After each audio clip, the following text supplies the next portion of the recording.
하나님 감사합니다. 정말 이렇게 좋은 날, 기쁜 날 주님 우리를 불러주시고 너무 감사합니다. 그러면 또한 우리가 하나님을 알아가는 그 지식을 주님 또 이렇게 공부할 수 있도록 인도하심을 감사합니다.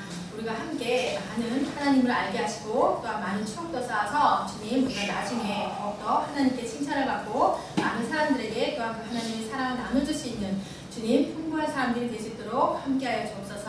감사합니다. 예수님의 이름으로 기도합니다. 네. 2번 할 차례죠.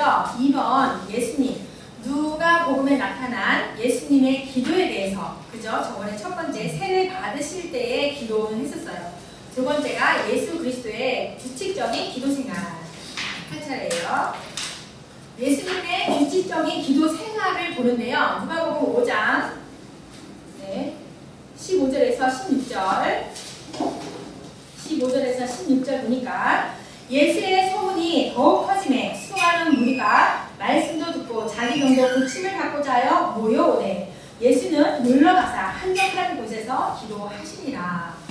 네, 예수님께서 이 일상생활 가운데서도 반복적인 기도 그 생활하는 습관이 있었음을 볼 수가 있어요. 왜냐하면 여기서 기도하시니라 또한 물러가사 이런 표현들을 보면은 계속 이 예수님은 평상시 일상생활에서도 이렇게 반복적인 기도 습관이 있으셨구나 이런 걸 이제 볼 수가 있어요.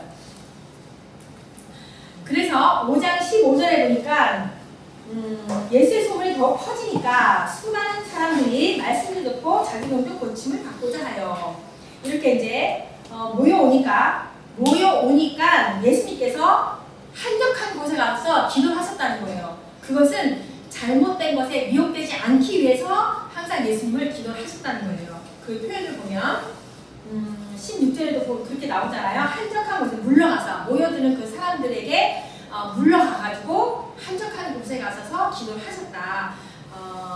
그래서 예수님의 이 기도의 목적은 우리가 명성에 현혹되지 않기 위해서 미혹되지 않기 위해서 항상 기도를 했다는 거예요. 그럼과 동시에 이제 앞으로 본인이 십자가의 길을 가셔야 되잖아요. 그 십자가의 길을 준비하기 위해서 항상 예수님은 기도를 하셨어요.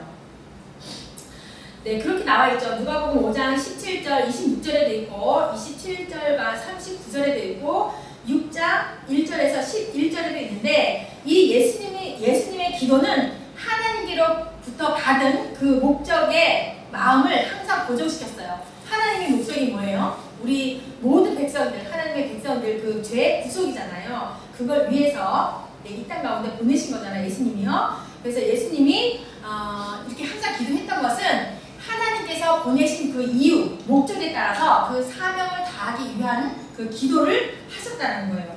이렇게 예수님의 기도가 십자가의 그 사건과 연결시켰던 모습을 보면은 겟세마네 동산에서 예수님이 기도하는 모습을 보면은 또 알 수가 있습니다. 거기에서 뭐라고 되어 있냐면은 누가복음 22장 32절에 보니까 그러나 내가 너를 위하여 내 믿음이 떨어지지 않기를 기도하였으니 그렇게 나와 있거든요. 그러니까 시험에 들지 않기 위해서 항상 기도를 하셨다는 거죠. 네. 그래서 우리도 예수님을 믿는 우리도 기도 생활을 일상 속에서도 기도를 항상 해야 된다는 거예요.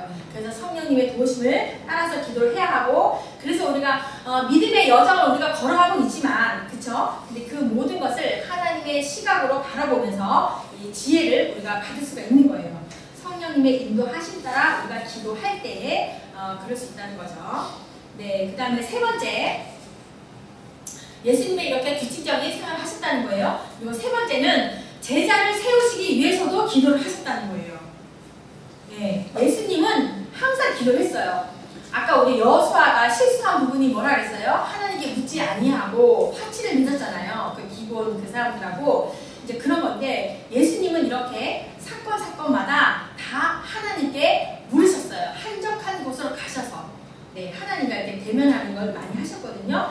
마찬가지로 12제자를 세우시기 위해서도 기도를 하셨는데 6장 12절에 보니까 네, 이때 예수께서 기도하시러 산으로 가사 밤이 새도록 하나님께 기도하시고 네, 그러니까 또 13절에 나와 있네요. 밝음에 그 제자들을 부르시고 그러니까 제자들을 선택하기 위해서 밤이 새도록 그러니까 천하 기도라고 할 수 있죠. 네, 이렇게 기도를 하셨다는 거예요.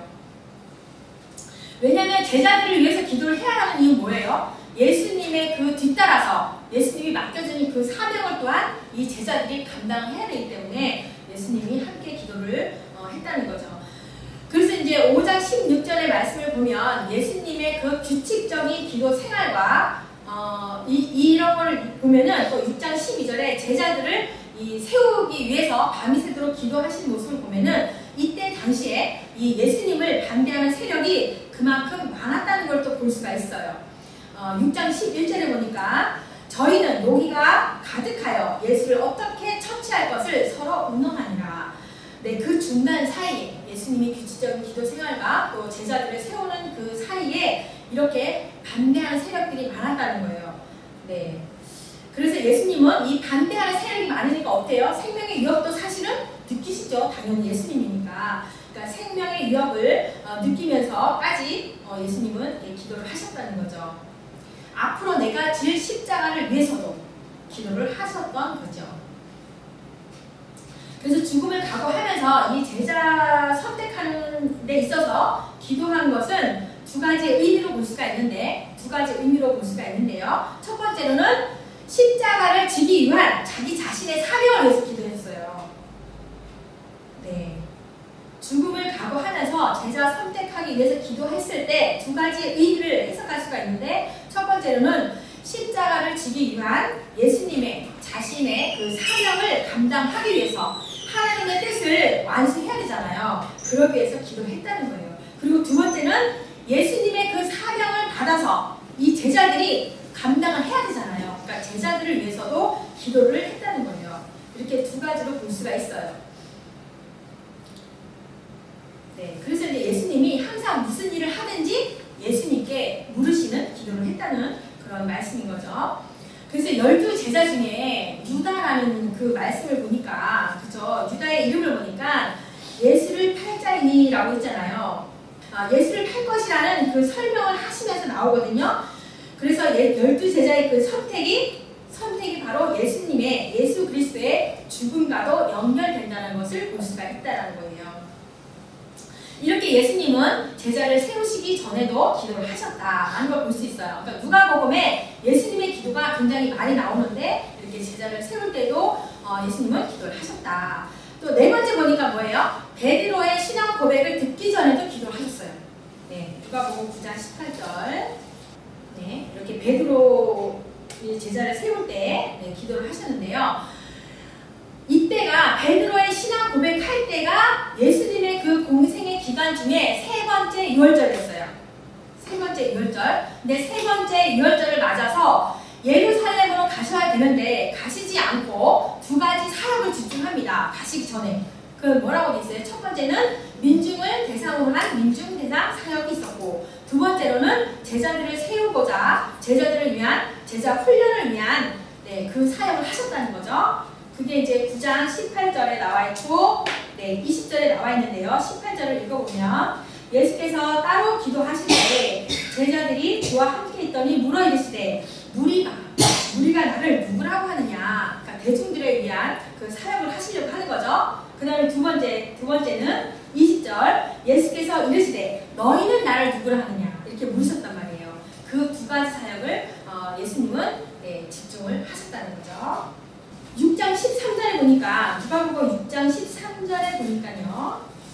밝음에 그 제자들을 부르사 그 중에 12를 택하여 사도라 칭하였으니, 여기서 보니까 제자를 부르시고 사도로 칭하였다라고 했잖아요. 제자와 사도의 차이를 볼까요? 그죠? 우리 누가복음에서 말하는 제자는 정착 제자라고 해요. 정착 제자. 그래가지고 자기가 있는 곳에서 예수님께 배워서 그 따르는 자들을 말하는 거예요. 그래서 있는 곳에서 예수님을 따르고 또한 그 12사도들을 또 섬겼던 일들을 했던 사람들을 정착 제자라고 하거든요. 그럼 사도는요, 예수님과 함께 유랑하면서 다녔다는 거죠. 그래서 유랑 제자라고 해요. 그 예수님의 그 사명을 위임받아서 함께 교회를 이끌고 그 같이 함께 다니면서 사역했던 사람들을 또 이렇게 사도라고 하면서 누가복음에서는 그것을 유랑 제자라고 이렇게 합니다.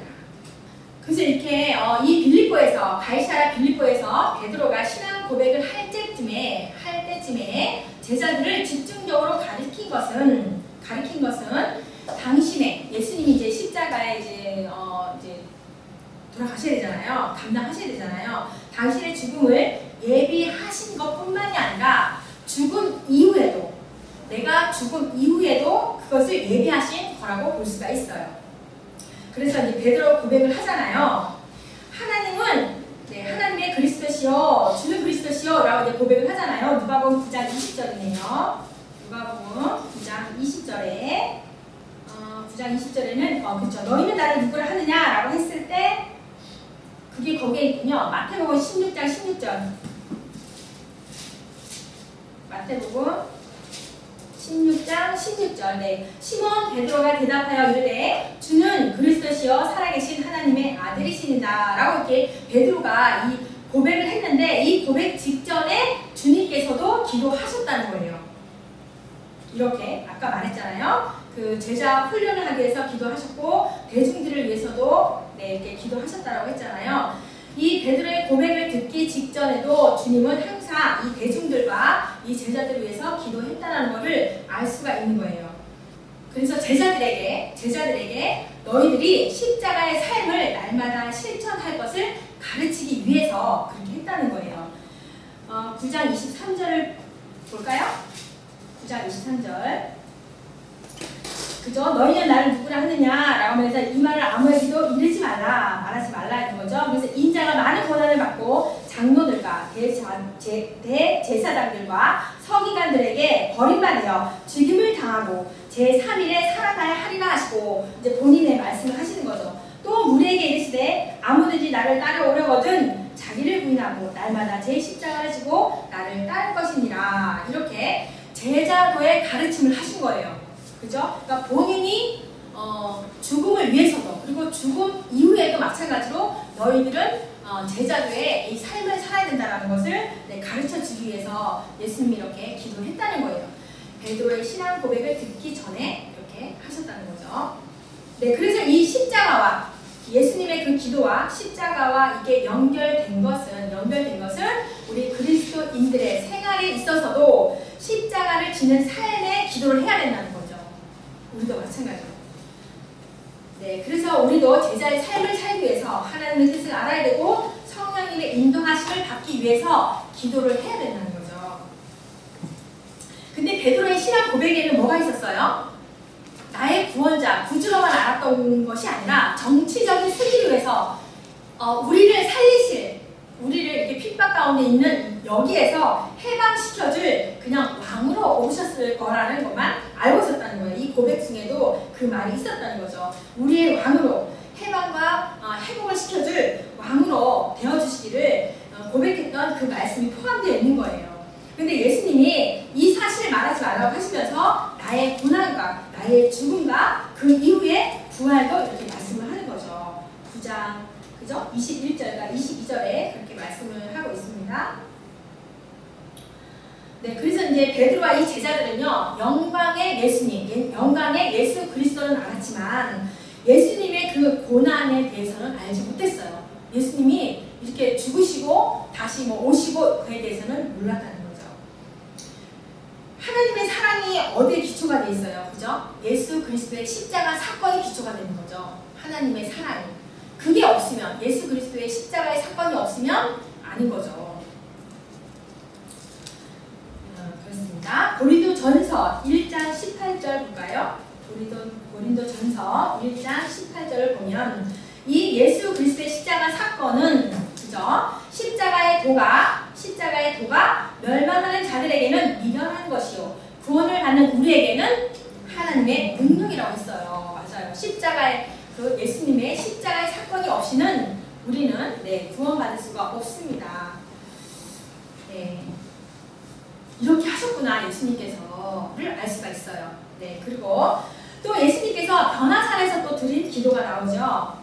변화산에서 예수님께서 드린 기도가 나옵니다.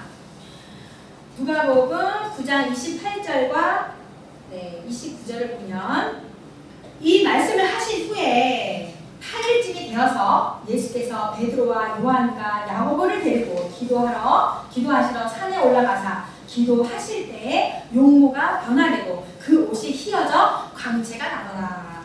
네, 변화산에서 이렇게 기도를 하시는데요.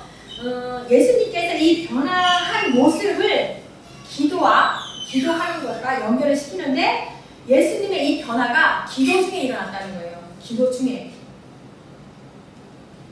그래서 변화산 사건은 예수님께서 받으실 부활의 영광의 예표이기도 하지만 그 영광은 십자가의 순환을 통해서 얻어진다는 거예요.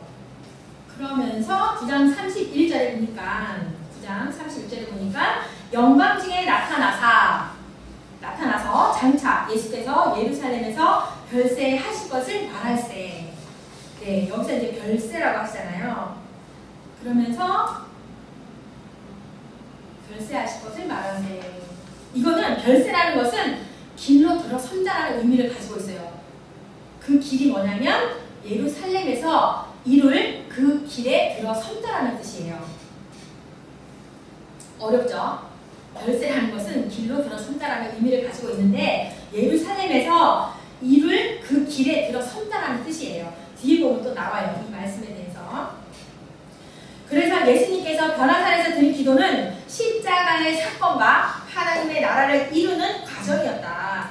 네, 고난은 구속에 필요한 필연이었어요. 네, 고난은 반드시 그게 없으면 안 되는 거였죠. 그래서 예수님의 그 실체가 이렇게 천상의 광채로 증명되는 신성이신 그 본질이심을 이렇게 나타내고 있는 거예요. 이 모습 속에서. 그래서 그 영지주의자들이나 그 신성을 무시한 그 인성과 신성을 다 무시하면은 안 된다고 했잖아요. 그걸로 이단으로 판정하는 거라고.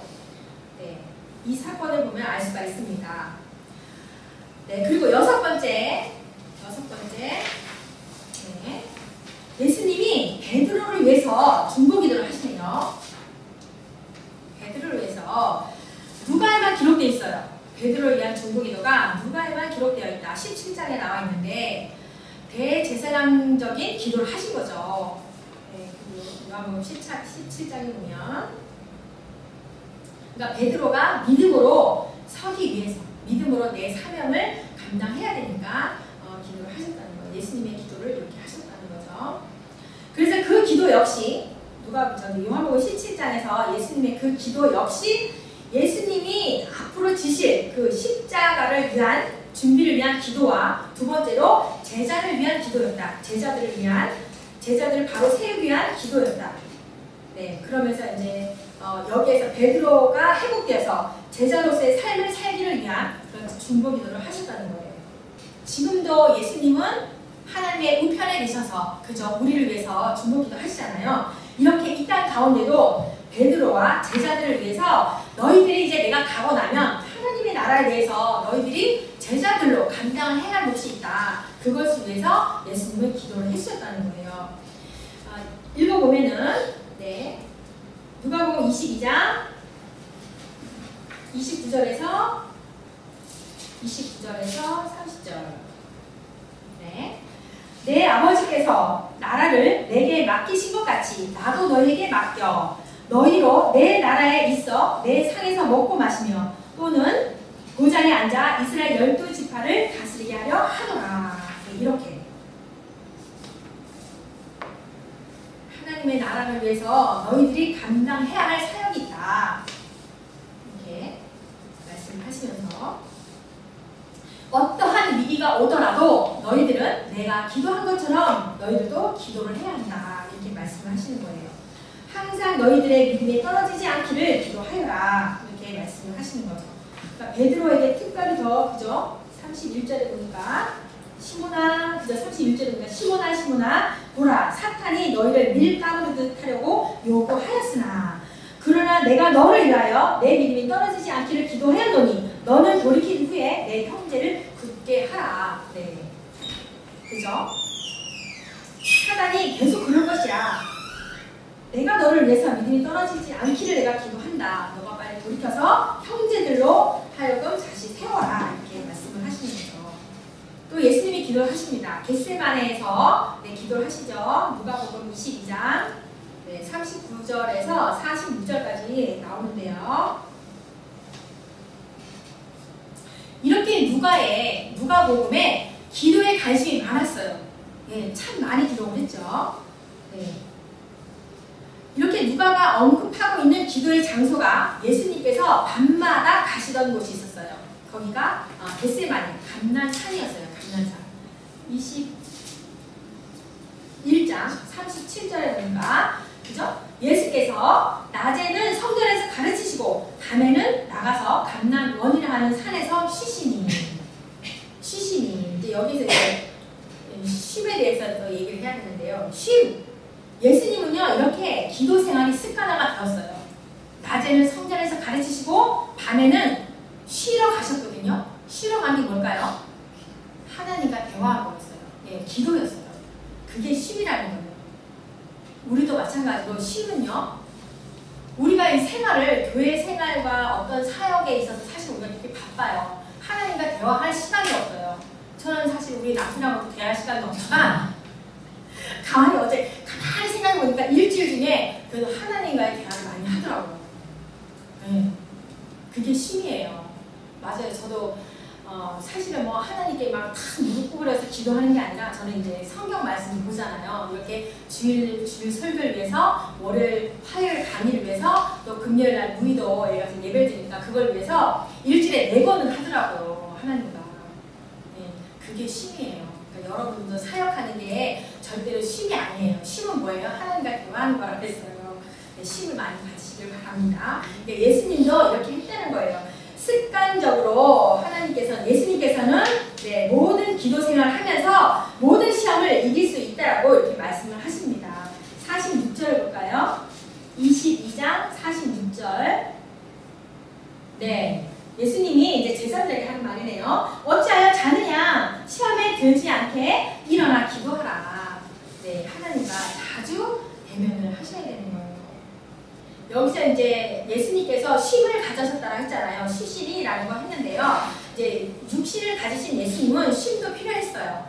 네, 그 안식만을 의미하는 게 아니에요. 그 쉼 자체가 기도였어요. 하나님을 만나는.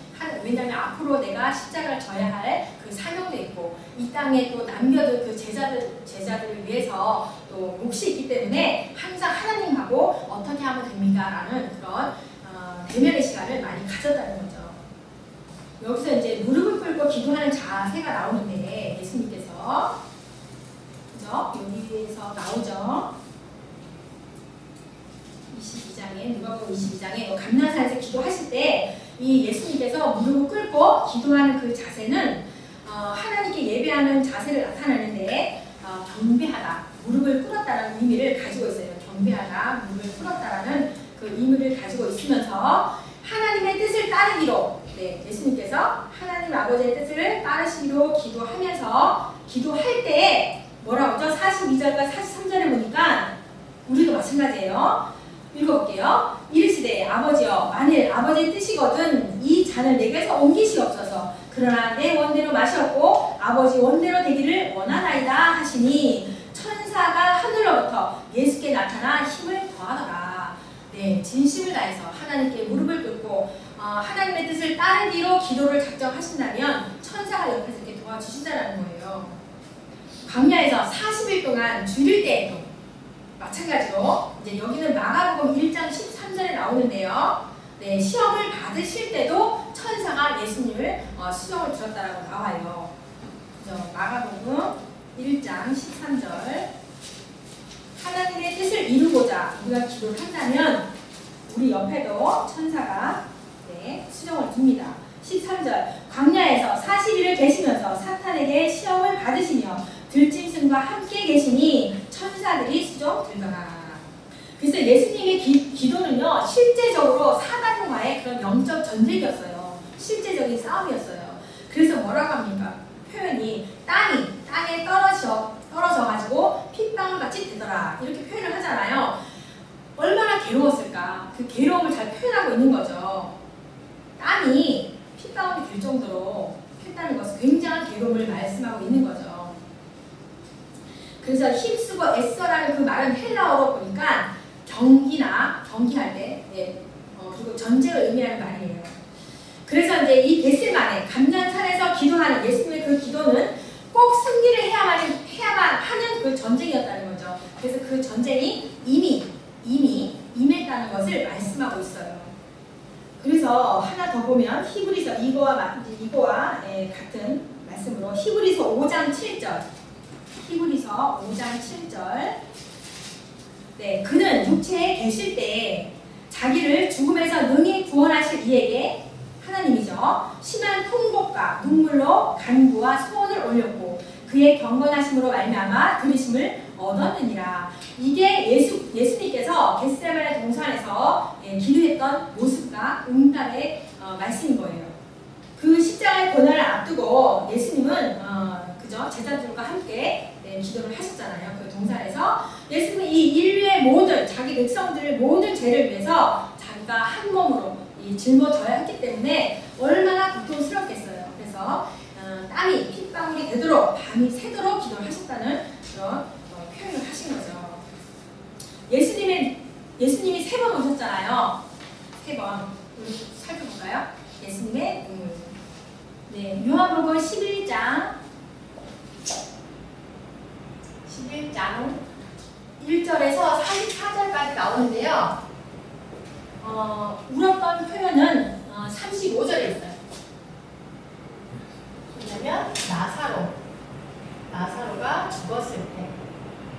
잠깐 보면은 요한복음 11장을 잠깐 펴보면 35절.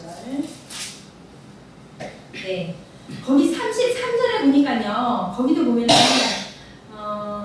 유대인들이 우는 것을 보시고 했잖아요.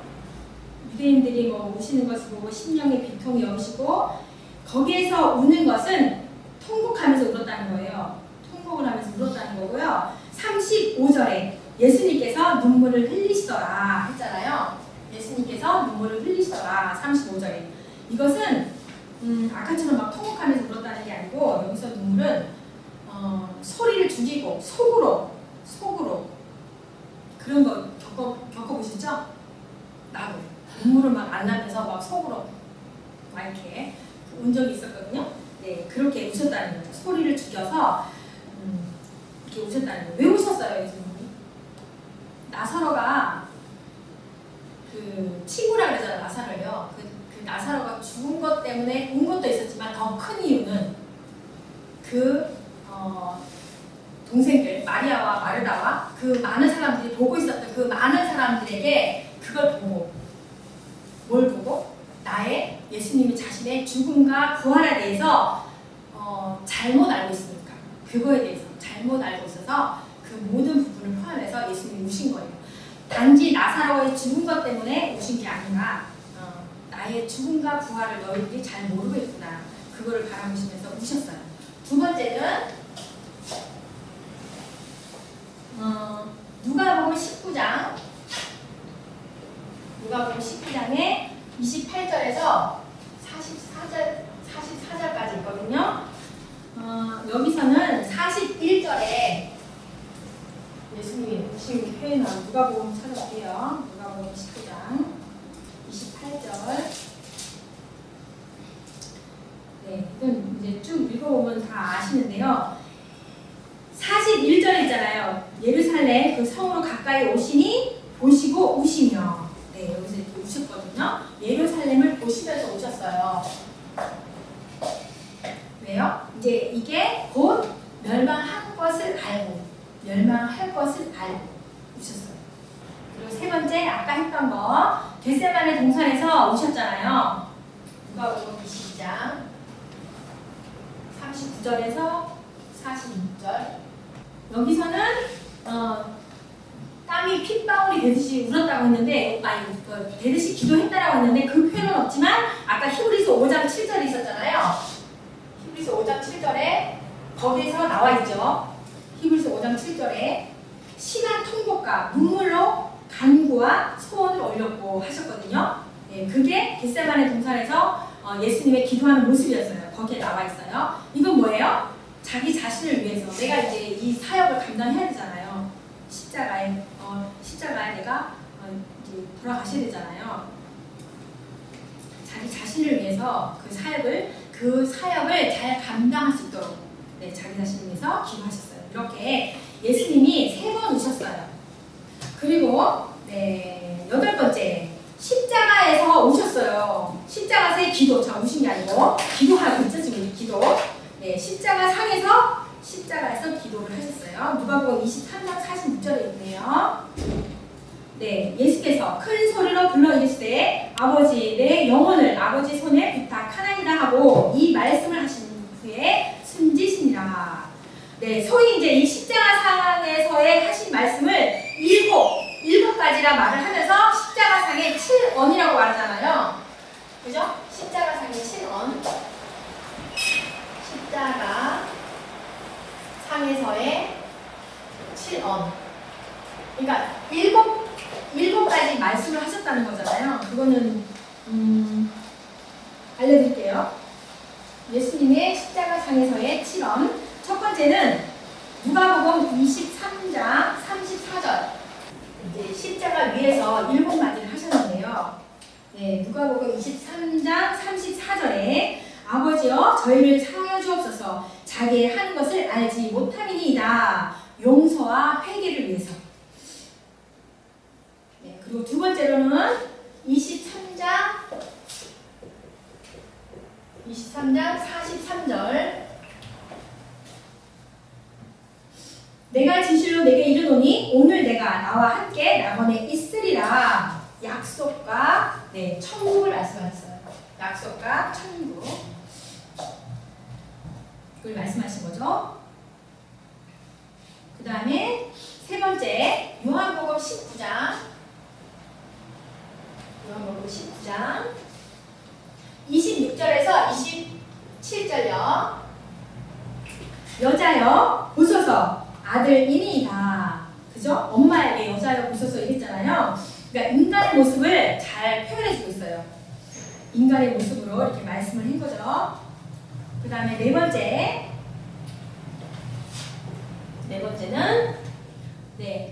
마태복음 27장 46절에서 47절 그리고 마가복음에 똑같이 있어요.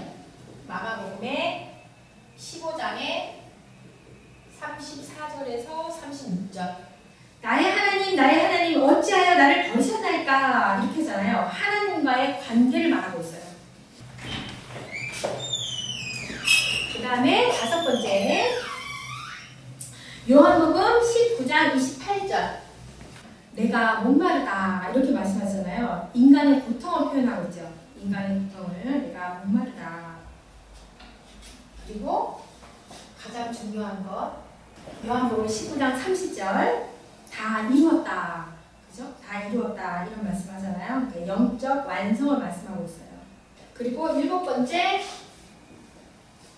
누가복음 23장 46절